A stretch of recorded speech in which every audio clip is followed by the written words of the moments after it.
Assalamualaikum warahmatullahi wabarakatuh. Perkenalkan, nama saya Dr. Gigi Fatima Azhara Atamimi, Magister Kesehatan. Saat ini saya merupakan dosen tetap di Fakultas Kedokteran Gigi Universitas Yarsi.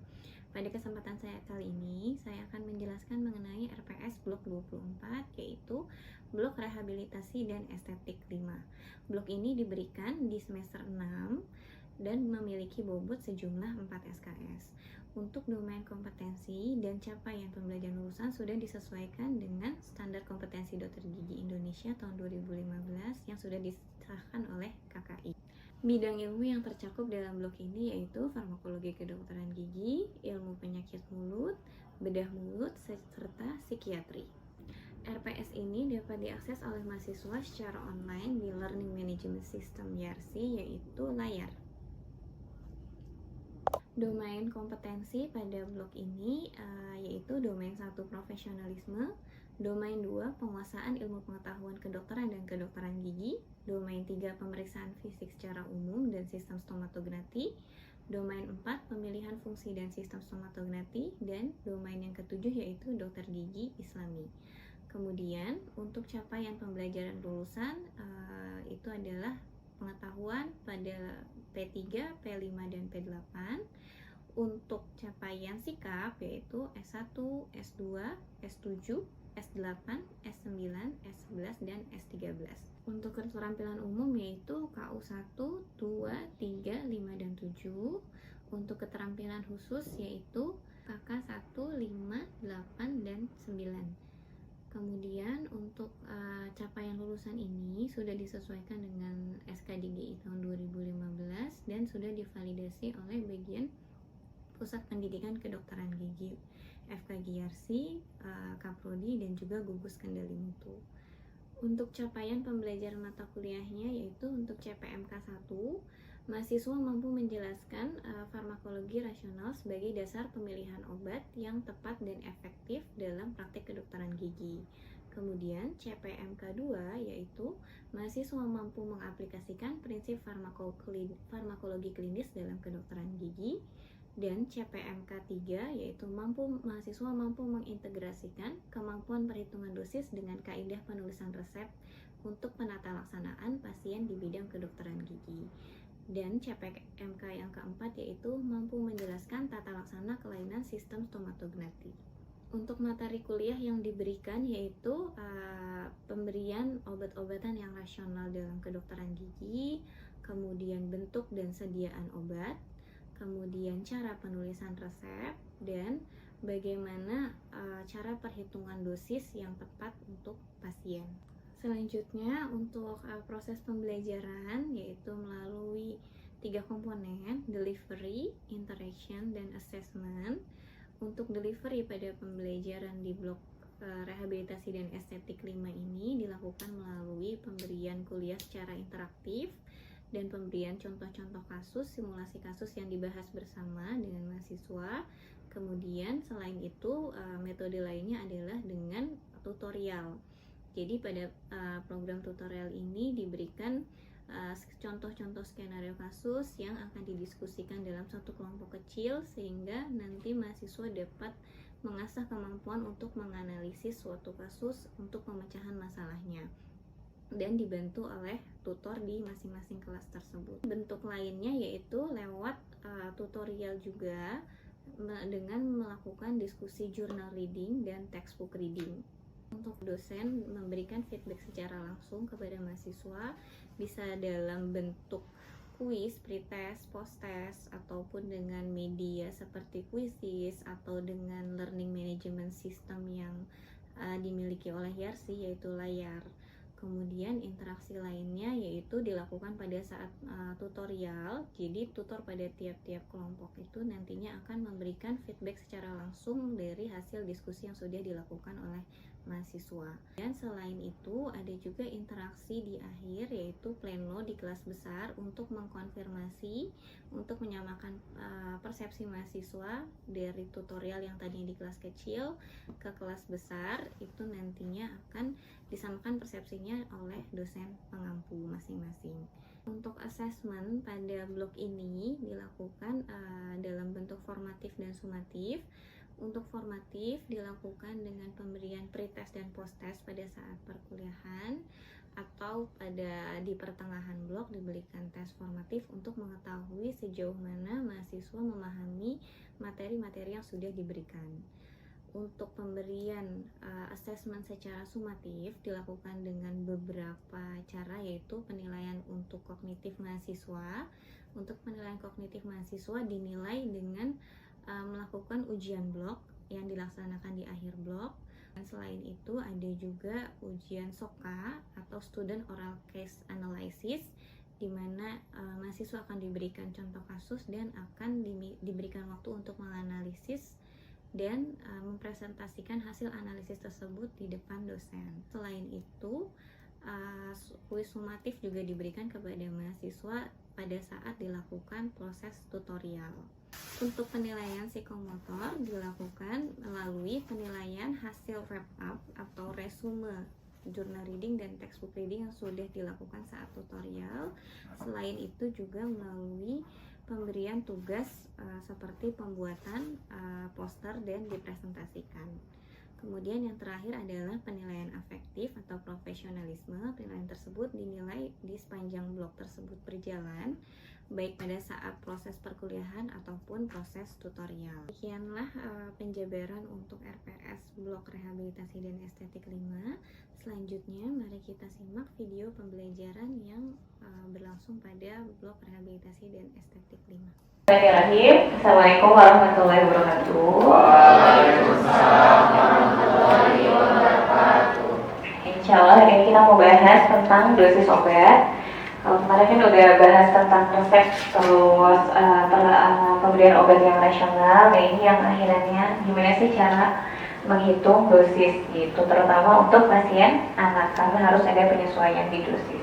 Itu nanti kalau ada yang mau ditanyain boleh angkat tangannya. Nah ini terkait dosis. Dosis itu apa sih? Dosis itu adalah besarnya jumlah atau dari bahan atau zat dalam satuan tertentu di mana nantinya akan diberikan pada satuan waktu tertentu dan durasi waktu tertentu kepada pasien kita yang akan memberikan efek biologis. Jadi kalau ada kesalahan pemberian dosis yang misalnya tadinya obatnya punya efek biologis, kalau kita salah nentuin dosisnya justru dia bisa menyebabkan efek toksik. Terus kalau kita ngasih dosisnya malah kurang, akhirnya yang harusnya ada efek biologis justru dia jadi tidak keluar efek biologisnya gitu. Ya. Nah ini macam-macam dosis, ada 4 macam, ada dosis lazim, ada dosis terapi, ada dosis toksik, sama dosis letal. Selanjutnya yang akan kalian hitung adalah dosis lazim dan dosis terapi gitu. Untuk dosis toksik, dari namanya kan toksik ya, berarti itu adalah dosis di mana kalau obat tersebut kita berikan dalam dosis toksik nantinya akan menyebabkan efek toksik. Kemudian kalau yang dosis letal itu di atasnya lagi gitu. Kalau dosis letal berarti kalau kita kasih bisa menyebabkan kematian gitu. Itu yang kita hindari. Jadi kalau kita ngasih terapi pasti di dalam dosis lazim sama dosis terapi. Itu bedanya apa antara lazim sama terapi nanti kita. Nah ini adalah dosis lazim. Pada penulisan resep itu kan pasti ada dosis yang kita berikan ya. Nah acuannya itu adalah dari dosis lazim. Dosis lazim ini didapatnya dari mana? Didapat dari petunjuk umum pengobatan, biasanya itu bisa dari MIMS, dari IONI juga bisa gitu. Atau dari guideline yang internasional ataupun nasional, biasanya kurang lebih sama gitu. Nanti dari dosis lazim ini bisa macam-macam bentuknya. Ada yang dosisnya itu untuk inisial dos atau loading dos, jadi dosis yang pertama kali diberikan. Kemudian ada maintenance dose, gitu. Kemudian ada juga regimen dosis. Nah kalau regimen dosis ini yang udah lengkap, jadi pada saat pertama kali dia pakai berapa, kemudian sehari berapa kali, kemudian durasinya berapa lama gitu. Kemudian nanti dosis lazim ada yang per kali, ada juga yang per hari gitu. Nah di dalam resep itu yang harus diperhatiin karena banyak yang suka salah per hari sama per kali.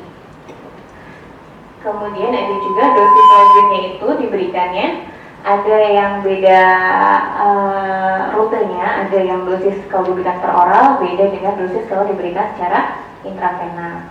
Kemudian ada juga dosis yang ada dosis anak sama ada dosis dewasa. Ini akan sering kalian temui adalah yang ini, dosis anak sama dosis dewasa.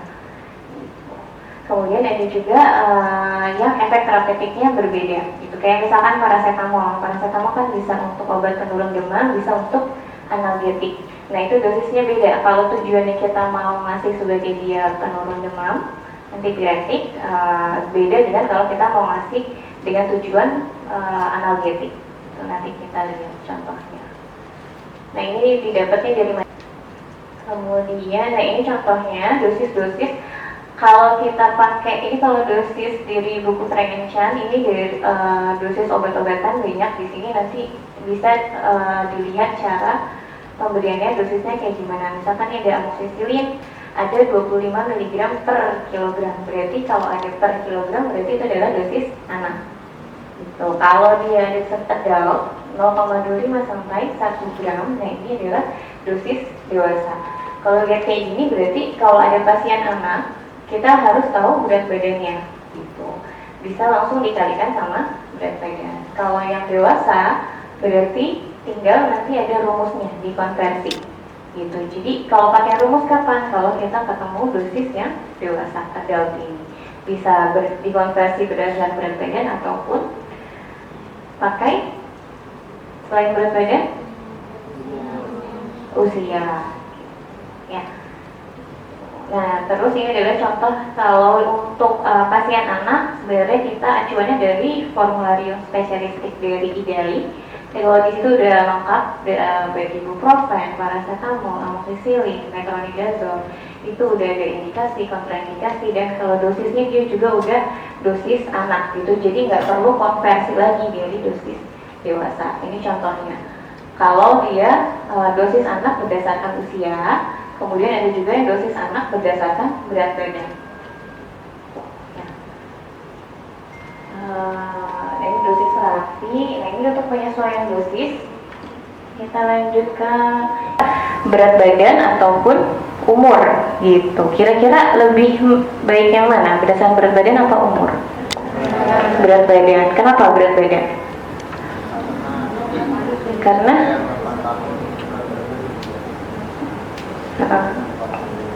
ya jadi karena beda anak, walaupun umurnya sama, berat badannya beda-beda. Kita pakai acuan yang berat badan gitu, lebih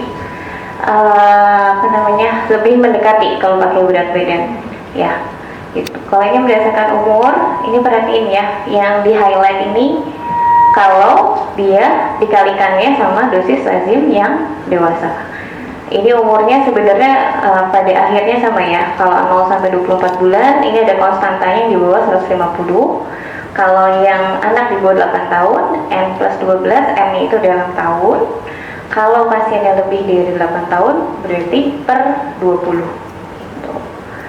Nah ini yang kalau yang paling sering dipakai dari rumus Clark gitu. Jadi dosis terapi untuk anak adalah berat badan si anak dibagi 68 ini konstanta, nggak usah diganti, langsung dikalikan sama dosis lazim dewasa gitu ya. Oke. Nah ini contoh perhitungan dosisnya. Nanti habis ini kita bahas soalnya ya. Ini untuk satuan-satuannya. Nah ini contohnya ya. Ini contohnya amoxicillin. Ada yang dosis lazim anak, ada yang dosis lazim dewasa. Mana yang dikonversi? Yang mana? Dewasa. Jadi ini yang pakai rumus tadi itu Clark, Dilling, yang semua kalau kita punya dosis lazim dewasa. Kalau dosis lazim anak, kita tinggal langsung, kalau dia berdasarkan usia, kalau anaknya kurang dari 10 tahun, ini harusnya kurang dari 10 tahun ya. Kalau kurang dari 10 tahun langsung aja diambil dosisnya 125 mg. Kalau lebih dari 10 tahun, dosisnya 250 mg. Kalau yang ini yang berdasarkan berat badan, nah ini kan ada ya 25 sampai 50 mg per kilogram per berat badan per hari. Nah ini perlu kita kalikan sama berat badan. Kalau pasiennya berat badannya 20, berarti dosisnya berapa untuk si anak itu? Kalau 20 500 sampai 1000 gitu. Ya. Tapi itu adalah dosis per hari. Berarti harus dibagi lagi sama dia frekuensi per harinya. Dia kan setiap hari 8 jam, berarti satu hari 3 kali. Berarti nanti 500 sampai 1000 dibagi 3 gitu. Nah, itu baru kalian dapat dosis terapi per kali dia minum gitu. Nah, ini contohnya ya.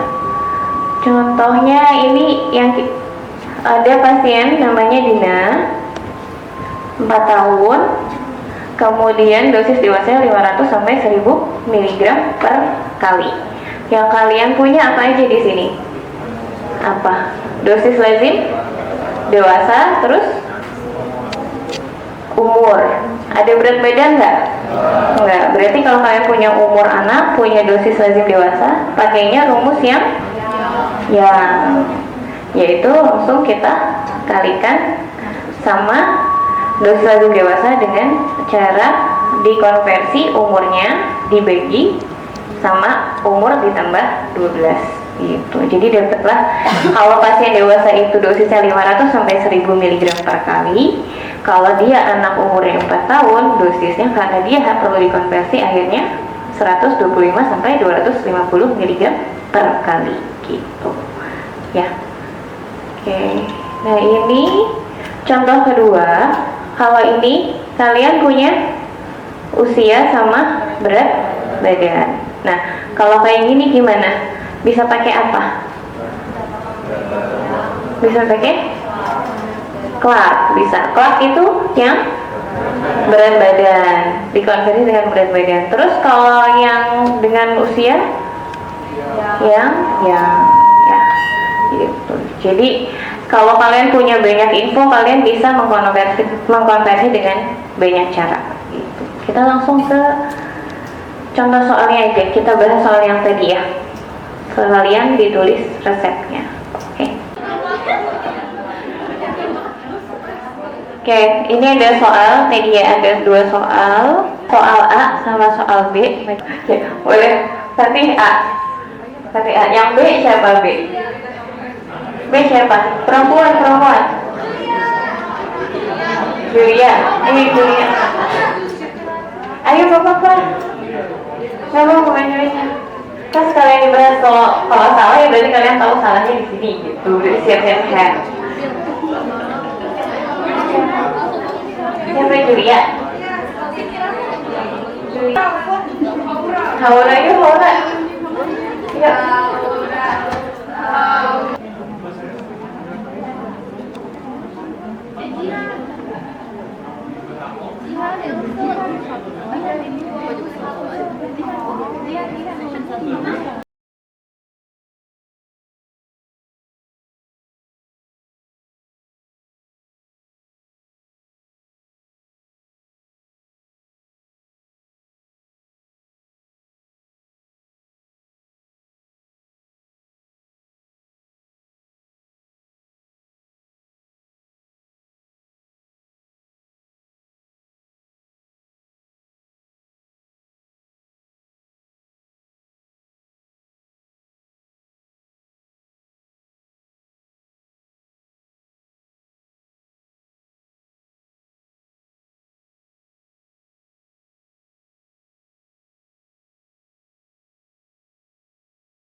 Yang penting sesuai kamu ditulis apa jumlah botolnya, ditulis resepnya sama.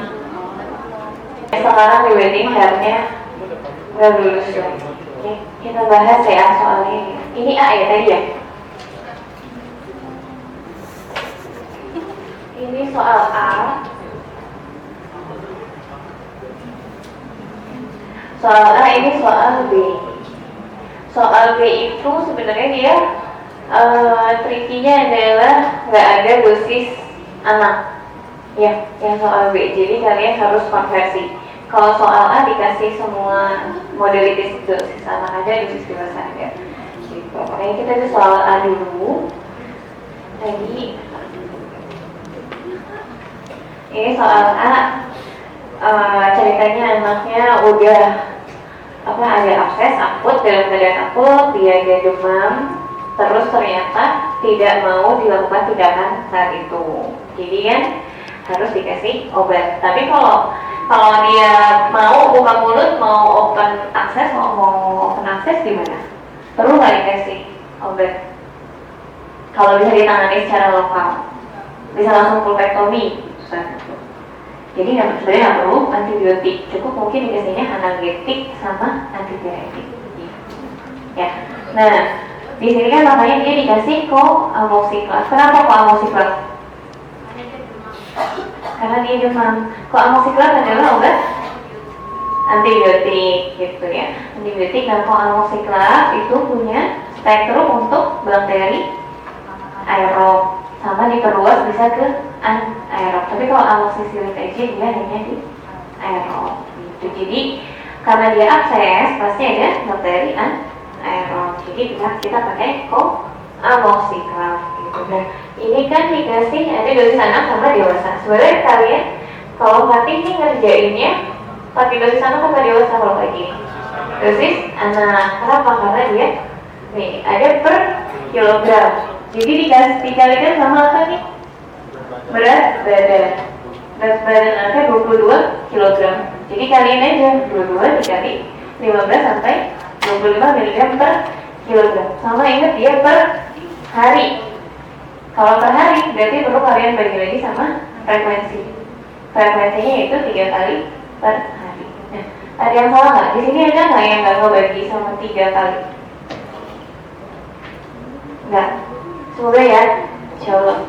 Nah, dapatlah kita range-nya antara 110 sampai 183 mg per hari. Ini adalah apa namanya? Dosis terapi. Langkah selanjutnya adalah pilih dosis terapi. Disesuaikan sama apa? Sama sediaan obat yang ada di apotek. Di sini kalau di soal ada 2. Gitu, dan dia sama-sama paten ya. Ada Clanex, ada Clanex Forte. Kalau Forte itu dia dosisnya 2 kali lipat yang biasa gitu. Jadi pilihnya yang mana? Clanex apa Clanex Forte? Clanex aja. Karena Clanex dia sudah 125 mg. Masuk range nggak nih? Masuk ya. Gitu. Jadi langsung aja pilih yang Clanex dengan kekuatan 125 mg per 5 mili. Gitu. Nah ini dosisnya, ini udah bener ya. Ini bener. Jumlah obat per kalinya gimana? Gimana caranya? Dosis terapi dibagi sama strength dari WSO-nya. Dapatlah 5 mili per kali atau 1 sendok teh. Gitu. Kalian nanti boleh tulis 5 mili, boleh tulis 1 sendok teh. Ini udah benar ya. Kemudian ya dikaliin aja sama berat badannya dia. Gitu. Dapatlah dosis range-nya segini, 110 sampai 220. Dosis terapi yang dipilihnya adalah dosis yang dipilihnya adalah yang 100 kalau yang sirup ada 100 mg per 5 mili sama 200 mg per 5 mili. Kalau aloe 2 kali sehari 10 mili dikumur selama 60 detik ya. 60 detik sesudah makan. Tutup sama ini jangan sampai. Ada nggak yang lupa ini? Ada nggak? Yang lupa pro? Semua nggak ada ya? Oke. Kita lihat dokter itu ngeliat tingkat keparahan si penyakit kalau dia parah atau enggak gitu. Jadi bisa aja antibiotiknya dikasih 3 hari ada gitu. Ada juga yang dikasih 5 hari. Ya. Ini udah betul 2 botol. Ini obat yang ketiga. Harusnya dia CTH 2. Terima kasih. Jadi harusnya karena dia 10 mili di sini. Nah, 10 mili ini harusnya cuman di situ itu sih enggak sih biasanya nggak sampai. Yang akan berdampak besar itu adalah kalau perhitungannya salah. Perhitungan salah pasti otomatis resepnya salah. Udah tadi lihat lagi gitu. Paling yang dilihat kelengkapannya ini lengkap atau enggak. Davi gimana Davi? Insya Allah paham ya, malah justru konversi kerasnya tuh yang suka ini, bingung ya. Oke, ya kita tutup dengan hamdalah dan kafaratul majelis. Alhamdulillah berarti subhanallah wa bihamdika asyhadu an la ilaha illa anta astaghfiruka wa atubu ilaik. Assalamualaikum warahmatullahi wabarakatuh. Bagian besarnya cuma ada yang hari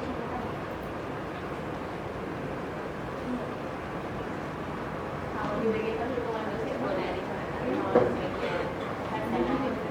dukungan dosis ada masalah.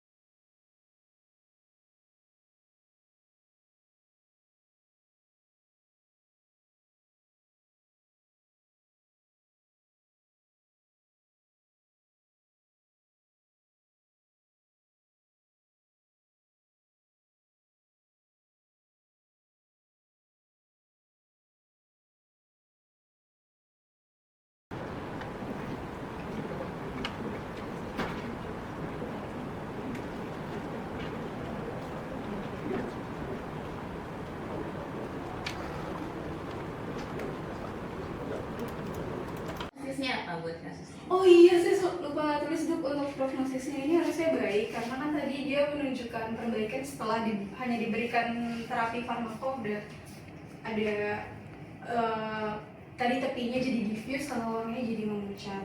1 dan lesi 3, kemudian warnanya juga memucat.